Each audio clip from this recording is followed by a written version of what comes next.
sonicstate.com.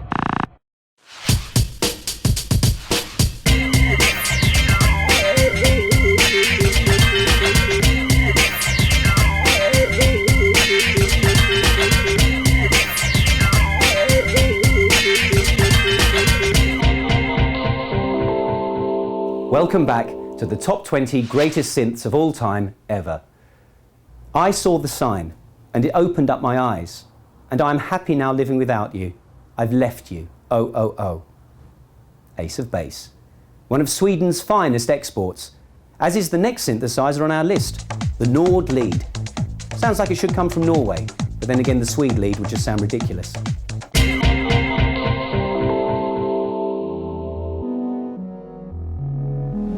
Xavier's Nord lead is a perfect example of the right product at just the right time. After years of putting up with sample-based workstations and horrible incremental data entry systems, people were going back to buying up all the old analog synths with all the associated problems, going out of tune and trying to keep them running all the time. So what Xavier did was, first of all, to bring back a proper control surface so you can get in there and interact with the sound as you're playing, which is one of the great things that attracts people to analog synths in the first place. The second thing was, smartly they decided not to smother the whole thing in effects, so not only did it look like an analog synth, but when you played it, the sound was so raw, it can't fool you into thinking it was a genuine analog synth.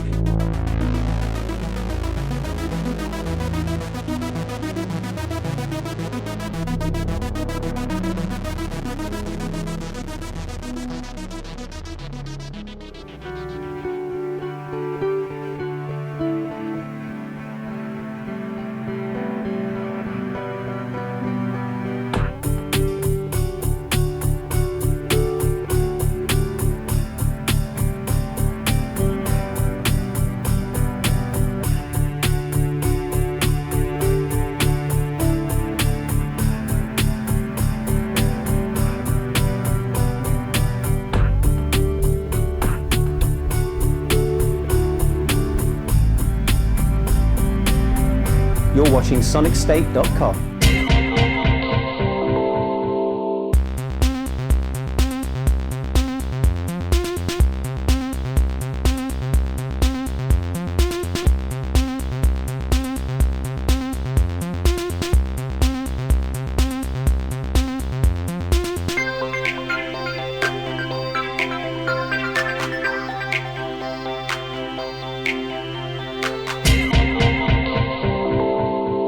Next up, it's the Emu Proteus.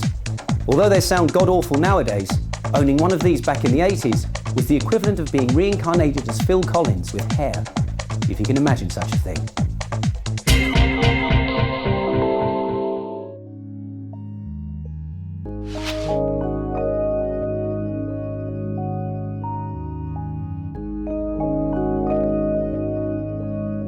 You know, if you want a piano, so you wait 40 seconds for the Prophet 2002 to load, and then suddenly this box comes on that's one U, the Proteus, and it's just got everything you need in it to write.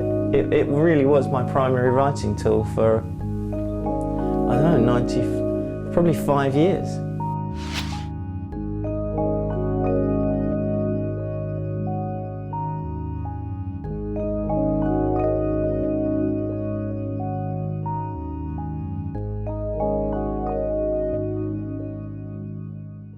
All of these sounds coming out of one box after having to deal with, you know, floppy disks and hard drives for years, and it's just incredible. And now, like if I'm trying to write a real song, but the Proteus 2000 is what I go to, because it's every sound that you need is in there. It's just like for sort of fleshing out ideas, and then you might want to refine it and bring in, you know, a better sample. But some of the Proteus 2000 things are still, you know, great, and that's nearly 10 years old, isn't it?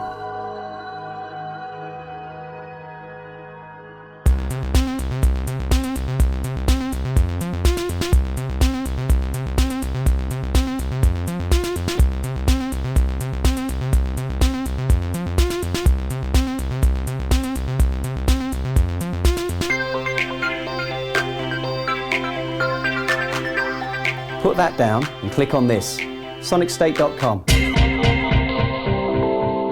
Ah, Howard Jones, bless you and your jumper-wearing, vegetable-chomping electro-pop ways. Next up is the Jupiter 8, or JP8, the synth made famous by Mr. Jones and his imaginatively titled hit, New Song. Jupiter 8 came along at quite an interesting time because although it was pre-MIDI, it had this device whereby you could use it to connect with drum machines. So one of the key things at the time was to say take a TR-808, one of the classic Roland drum machines, and then hook it up to say the arpeggiator of the Jupiter 8, and everything would stay in time. So you could in effect run the arpeggio from the lower part of the instrument and then play leads or chords from the upper part, and that was quite a revelation at the time.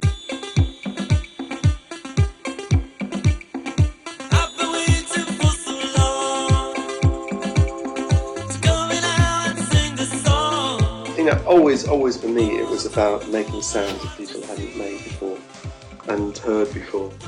Because everyone else, if you think of up to 1980, 50s, 60s and 70s, people had done band stuff really well. Everyone had, taken it as far as it could go, in my opinion. And as a young person, you don't really want to be competing with that. You want to be trying to set off on your own course. So synthesizers, for me, being a keyboard player, offered the opportunity for this huge limitless soundscape and a way of making your mark, doing something different.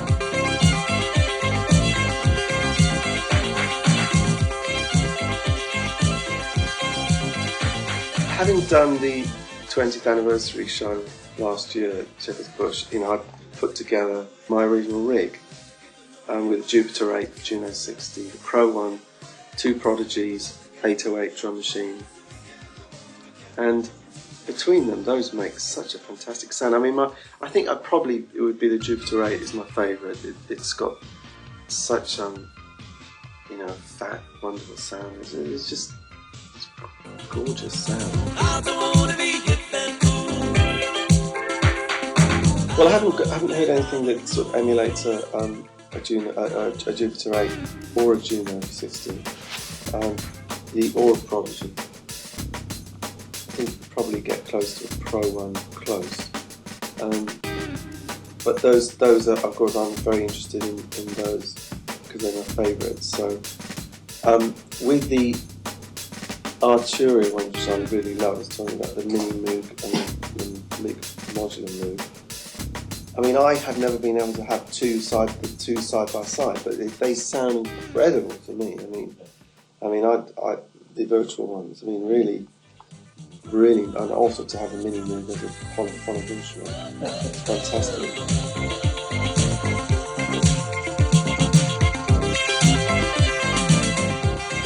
If you're the sort of person who is trying to be like other people, then, well, forget it, because it's not going to last, You'll be chasing that forever. You've got to find what is original and different about yourself, and develop that, and then just go on that course 100%. And then there'll be times when you're in fashion, times when you're out of fashion, but it's irrelevant. You just do what you do 100%. And always keep trying and develop it, and not get set in stone, some sort of 80s relic or something.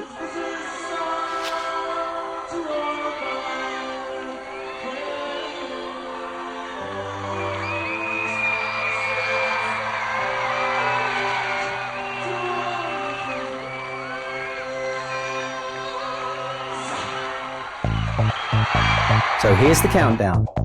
At 20, it's the ARP Selena. At 19, the Roland SH-101. At 18, the VCS-3. At number 17, the Nord Lee. At 16, it's the EMU Proteus. At 15, the Roland Jupiter 8. That's it for now. Join us next time as we continue our countdown of the 20 greatest synths of all time ever. Technically, it's a very interesting instrument. There's not much into it, but it does a great deal. It's the only new instrument since, saxophone? It's buzzy, imprecise, it's squishy.